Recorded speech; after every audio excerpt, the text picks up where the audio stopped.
আমি বলছিলাম আমার বাড়ি সিংড়া আমার বাপের বাড়ি। আমার বিয়ে হয়েছে আত্রাই থানা। ওখান থেকে আমি অনেক রুগী নিয়ে আসছি, কেননা যে বাপের বাড়ি থাকা হয় না, থাকি আমি আত্রাইতে। ওখান থেকে আমার আত্মীয় স্বজন এবং ওখানের একটা চেয়ারম্যানের সমস্যা হয়েছিল। সেই চেয়ারম্যানকে এনে এই দাদার কাছে এসে আল্লাহর রহমতে সে ভালো হয়েছে। এক কথায় যে আপনারা ওই ছিটার বাটপারের পালায় পড়বেন না, চিকিৎসা সঠিক নেবেন, গাছকে বিশ্বাস করবেন।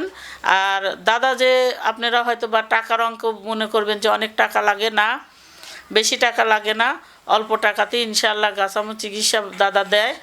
সিংড়া অনেকেই ভালো করছে আমার মাধ্যমে। আমি যেহেতু তার ওষুধ খায় ভালো হয়েছি, আমার ফ্যামিলির অনেকেই হয়েছে, ভাই বাগার আত্মীয় স্বজন। তো সেই ক্ষেত্রে মেয়র ভাই ছিল, সেও এখানে চিকিৎসা আমার কথা মতো লিছিল। এরপরে আমাদের সিংড়া মেয়র থেকে শুরু করে আরও সব আছে, তারাও এখানে চিকিৎসা লিছে। আবার কমিশনার, সেও এখানে চিকিৎসা লিছে। আমি সবার নাম বলতে পারতেছি না, আসলে ওইভাবে মনেও নাই। তে অনেকেই বলবে যে আমিও করবে, যে আমিও চিকিৎসা দিই, কিন্তু এটা একদম গ্যারান্টি। এটা আপনারা এখানে না আসলে বিশ্বাস করবেন না। যেমন আমি আগে করবেজ বিশ্বাস করতাম না, এক কথায় আমার দিয়ে বলি, আমি করবেজের কথা শুনলে আমার গা জ্বালা করতো। যখন আমার দুলাভাইয়ের মাধ্যমে আমি গোপাল দাদার কাছে আসি, আসলে তার চিকিৎসা, তার কথাবার্তা ভালো লাগে, তার কথাবার্তার মাধ্যমে তার চিকিৎসাটা আমি লোয়ার পরে দেখলাম না, আমি একেবারেই সুস্থ। আমার কিন্তু মিন্স হওয়ার পরে আমি একদম মরমর। আর উনি এমন ওষুধ দিল যে আমার রেগুলার হতো, এক কথায় এটা লজ্জা শরমের বিষয় না। ডাক্তারের কাছে আমি ভেঙে না বললে ডাক্তার আমাকে চিকিৎসা করবে না। এমনকি 2 মাস 4 মাস 6 মাস এক লাগারে যাইতো। এটা একটা রোগ। সেই রোগ থেকে আগে আল্লাহ রাসুলের দোয়ায় গোপাল দাদার কাছে এসে চিকিৎসা পাই আমি ইনশাআল্লাহ ভালো। আমি আমার মাধ্যমে আমি অনেক লোক নিয়ে আসছি এখানে, তারাও সুস্থ লাভ করে বাসায় গেছে। তারাও ইনশাআল্লাহ গোপাল দাদার কাছে আরও লোকজন নিয়ে আসে, ইনশাআল্লাহ আমিও আসি। তে আপনারা কোনো ছিটার বাটপারের হাতে পড়বেন না, অপচয় টাকা পয়সা নষ্ট করবেন না। আপনারা লস মনে করে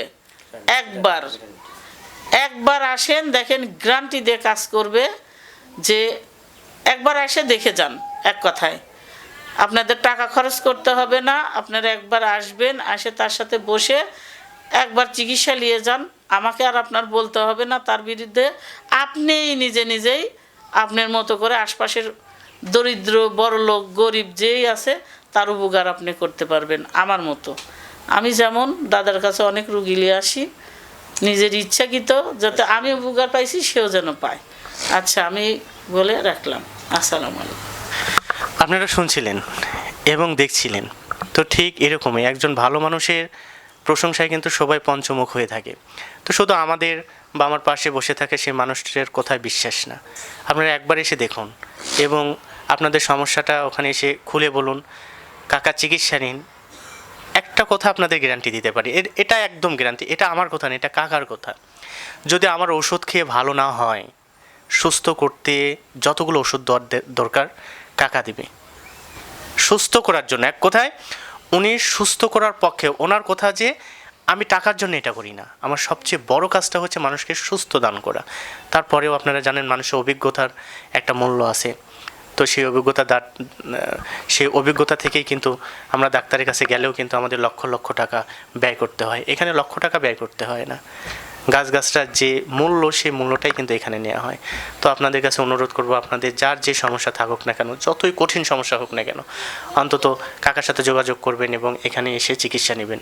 আল্লাহর দয়ায় আপনারা সুস্থ হবেন। সে পর্যন্ত আপনারা সুস্থ থাকবেন, ভালো থাকবেন। ধন্যবাদ আপনাদের সবাইকে।